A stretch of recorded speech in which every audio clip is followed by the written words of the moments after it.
Welcome to a meadow update. I actually have two mini meadows I want to update you on. Right now I'm standing in the back garden in the original meadow that we sowed last year, and it looks very different this year with much more muted tones. I can't wait to show you. And I also want to give you an update of the front meadow slash Medallion meadow that we just sowed this year. Let's go! A couple of months ago, we started the Medallion meadow. We chose this beautiful elliptical shape to soften the edges of our long and thin garden. To prepare the ground, we simply decided on the shape we wanted the meadow to have and then removed the sod with a shovel and a lawn edger. Then it was time to prepare the seed mix. I chose a beautiful mix of annuals and perennials so that we could get colors for several years, mixed it all together, and then sowed it. I've decided to sprinkle some compost over, simply because a lot of those seeds need to be covered to germinate well, also to be protected from bird and from drying out too quickly. Typically, wildflower meadows will not require rich soil, but because we have that tree that pumped all the water and the nutrients away from that space, I know the soil is pretty poor. And then it was all about watering to ensure the seeds could germinate properly and that the seedlings would have enough moisture to develop correctly, and just waiting.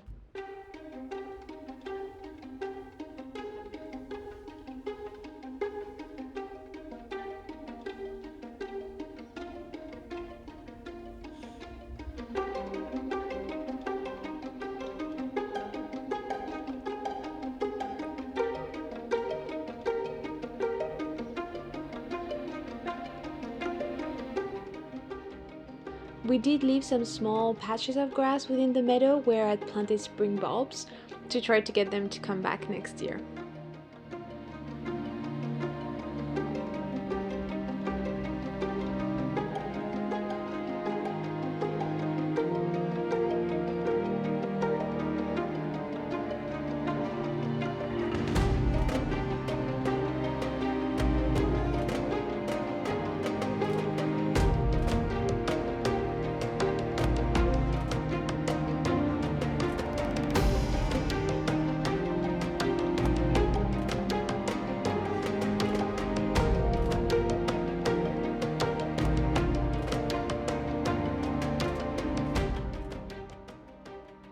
With July rolling in, color had arrived in the meadow.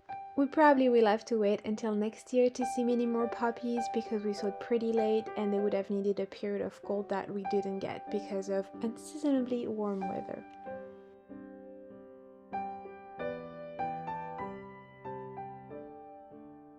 Some corn marigolds are already appearing, and we should see corn cockles and other blooms appearing pretty soon.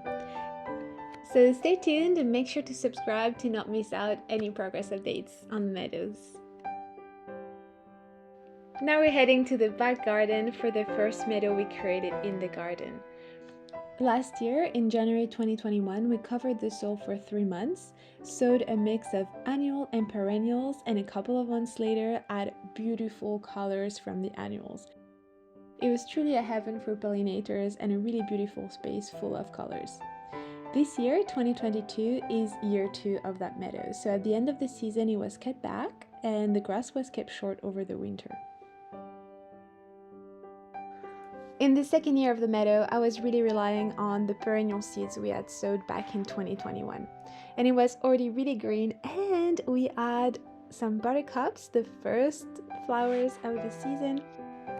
The meadow was a lot wilder and more natural this year. I spotted some clover and some lesser trefoils thanks to the person who ID'd that plant for me.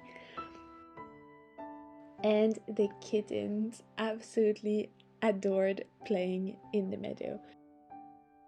By June, the white clover had started blooming, and that was really beautiful. The bees loved it. I really enjoyed the mix of white and green. It was really lush and peaceful. We also had some early oxeye daisies, and the silhouette of the grasses looked beautiful. But then the kittens claimed the space.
So this little wildflower meadow really became a playing ground, but it still held a lot of beauty. Most of the color again was from the oxeye daisies, but in early July we're starting to see some of the corn cockles come through.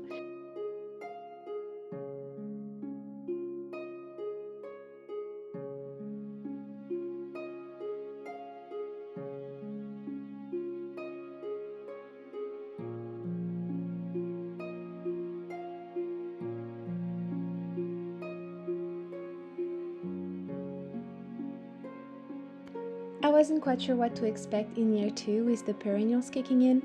I think though in my head I was expecting more color, even though we did get some blooms. I think part of the reason why we didn't get a lot of blooms was the cats that really used the meadow as their playing grounds, but also none of the seedlings that we sowed earlier in the year came up.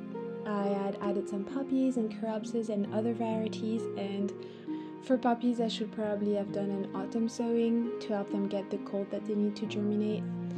We'll see, we'll try again next year.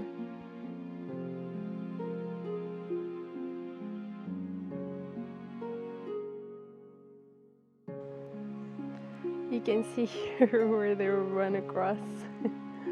So if you want the look full of colors that we got last year, definitely rely on the annuals, and I would say start from a bare soil from scratch so that the seeds have the best chance of having no competition and then germinating and flourishing properly.